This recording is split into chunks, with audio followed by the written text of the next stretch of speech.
environmental data, specifically wind data, wind resource data, and solar data in the state of Connecticut anyway, if not New England. And that was my job when I first started. I was managing that data. We had instrumented towers in Norwalk, Waterford with our Millstone plant, Haddam at our CY plant, Maroma's a site we had in Middletown, near Pratt Whitney's facilities there.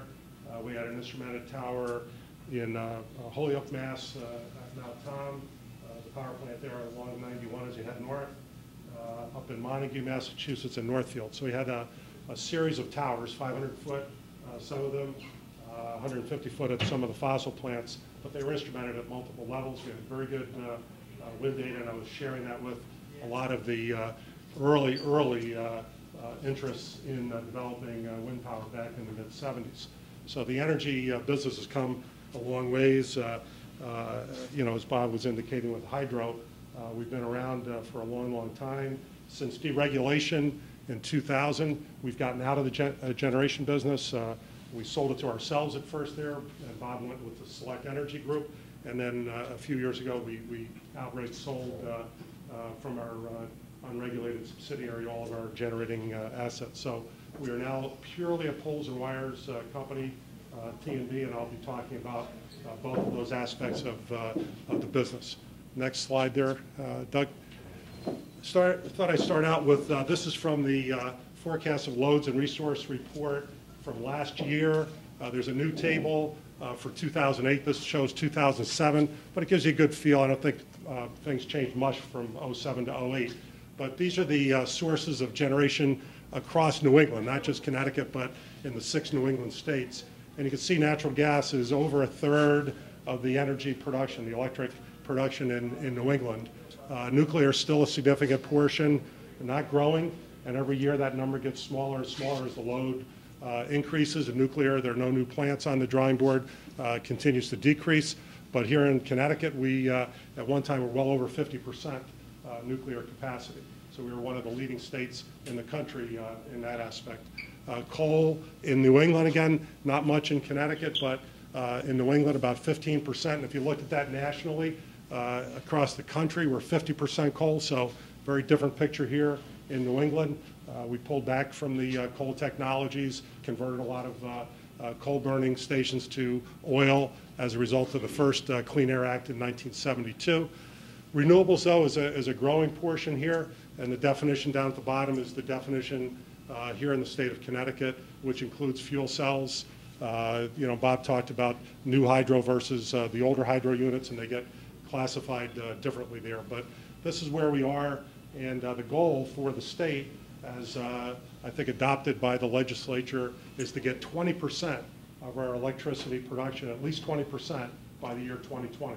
So we have a ways to go to get there. We think there are ways to do it, and I'll talk about that and what some of the needs are from the infrastructure standpoint. Doug, next one. We've been building transmission lines. You know, you had to have either been out of the country or out of the world to not know that we've had a lot of construction going on. And we were first addressing what was a critical pocket. 50% of the load in Connecticut is located between Danbury, Waterbury, Meriden, down to New Haven and over to Greenwich. That portion of the state, largely New Haven and Fairfield County, is 50% of the electric consumption, and it was the weakest part of our system. Very little, if any, 345 kV lines. So we just completed these 4 projects down into southwest Connecticut, building a loop into the area. The first piece, Bethel Norwalk, built in October and put in service October of '06. The second piece that was completed, Long Island replacement cables. Since the late 60s, we've had cables under the Sound running across to Northport, Long Island. We replaced those in 2007-08 timeframe and put the cables in service last summer. Glenbrook Cables, a major construction project from Norwalk down to Stamford. The densest load in the state of Connecticut is in the Panhandle section, so the Glenbrook Cables project has strengthened the capacity down there. That was put in service in November of '08. And lastly, the new Middletown Norwalk project, 69 kV, largest project in the country at that voltage in recent years anyway, completed and put in service in December of '08. So these are all finished. We just received an Edison Electric Institute Award last month in San Francisco, recognizing us for this accomplishment. Very, very significant accomplishment in the electric industry. Doug? What we're looking at now is beyond Southwest Connecticut, and how does Connecticut increase its transfer capability and capacity to bring in more power from out of state. Right now we can only import about 25% of our peak need from out of state. So we have to generate power within the state on the peak days. And by building some lines, additional 345 kV lines into Rhode Island, up into Massachusetts, through these New England East-West solution projects we have proposed. We've gone into siting with the Greater Springfield project last fall. Over in Rhode Island, our partners, National Grid, entered siting with the Rhode Island Reliability Project in the same time frame. Those two projects are furthest along. We expect to see siting approvals, we hope, by the end of this year, start construction in 2010 on those two projects.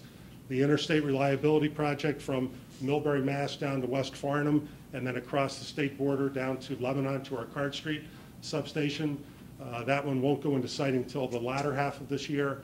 And then the one that's most germane to the Naugatuck Valley area here, the Central Connecticut Reliability Project, we're proposing building an additional 345 kV line from our North Bloomfield substation across Simsbury, Canton, into New Hartford, and then down through Harwinton, Thomaston, Litchfield, little corner of Litchfield, to the Frostbridge substation along Route 8 there, down by exit 37.